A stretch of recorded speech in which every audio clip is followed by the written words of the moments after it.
Recognition is the first human quest. After an ordinary delivery, after the first few startled cries, newborn infants typically spend an hour or so in the stage doctors call quiet alert. Though they can only focus their vision roughly 8 to 12 inches away, their eyes are wide open. They are searching, with an instinct far deeper than intention.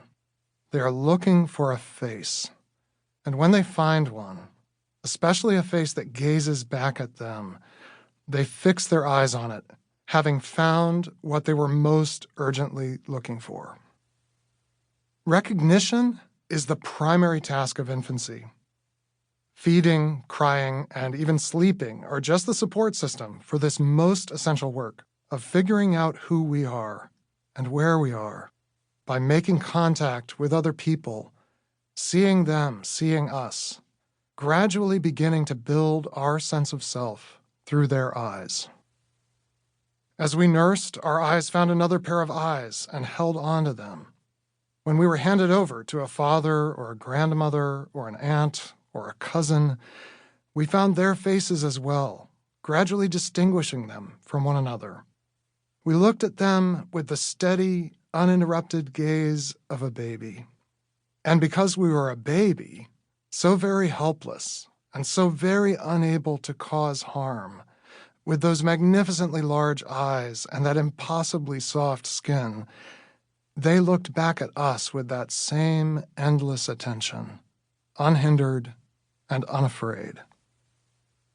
I know this happened for you, as it happened for me, because if it had not, you would almost certainly not be reading these words. The developmental psychologist Edward Tronick demonstrated this in a widely replicated experiment called Still Face, in which infants and toddlers sit across from their caregivers, who have been told to avoid all facial expressions and responses to their children. The videos of these experiments, which last only a few minutes, are wrenching to watch, as the adults feign indifference to the children's presence, while the children exhibit greater and greater degrees of dysregulation, writhing in frustration, and ultimately collapsing in distress. That is the result of just a few moments of deprivation. When children are deprived of this kind of recognition and mutual attention for months or years, they may possibly survive, but they do not thrive.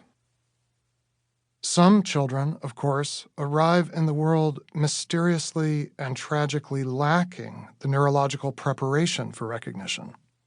For 6 years, James, the son of my friends Peter and Ellie, lived a life sustained by love. But James could not name it, see it, or return it. He did not seem to notice or need a parent's gaze. Then, on his 7th birthday, with no forewarning, James looked straight at his mother and said, with slow, stammering effort, "Mommy."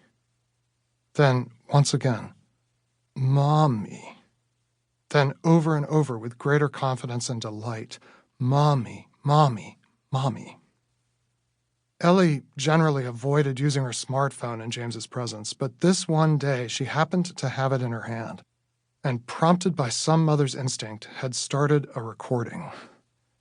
When Peter played it for me, we both wept. Not all such early moments of recognition are so memorable, but some part of us, I believe, remembers them all. Our own firstborn woke up in the middle of the night for the first few months wanting to nurse. After he was fed, I would walk with him back and forth in the hallway of our apartment, lit by the glow of the streetlights outside. Though part of me desperately wanted him to be asleep, he was instead quiet and alert, looking intently at me. He is a man now. It has been many years since he held my gaze that way, nor does he need to. He is making his own way into the world. Perhaps one day he will look at a child the way I looked at him. But without those early days of regarding each other, recognizing each other, he would not have become who he is today. because it was in those early days of life that he learned from my face and others' faces that he was a person. At the deepest layer of his sense of self, entirely lost to his conscious memory, but buried as deep as the foundation stone of a building, are those nights with me in the hallway, quiet and alert, held and beloved. To keep listening to this audiobook, I've left you a link in the description so you can do it, at no cost thanks to Audible's 30-day free trial.